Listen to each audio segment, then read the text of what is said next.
ഇസ്ലാമിൽ ഒരുപാട് വിശ്വാസങ്ങളുണ്ട്, ആചാരങ്ങളുണ്ട്, അനുഷ്ഠാനങ്ങളുണ്ട്, സ്വഭാവങ്ങളുണ്ട്. നീ ഒരു മുസ്ലിമായ നല്ല ഒരു കച്ചവടക്കാരനാണോ? സിഗരറ്റ് വിൽക്കാൻ പറ്റൂല. എന്താ കാരണം?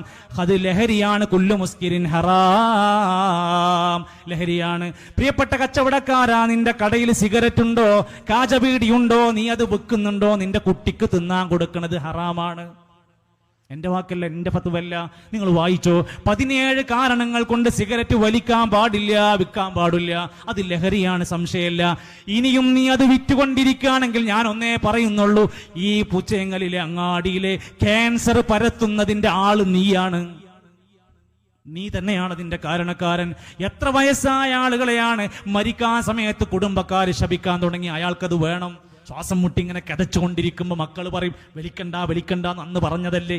എല്ലാവരും ശപിച്ചുകൊണ്ട് മരിക്കുന്ന ഒരു അവസ്ഥ എന്തിനാണ് ഈ കൗമിന് കൊടുത്തുകൊണ്ടിരിക്കുന്നത്?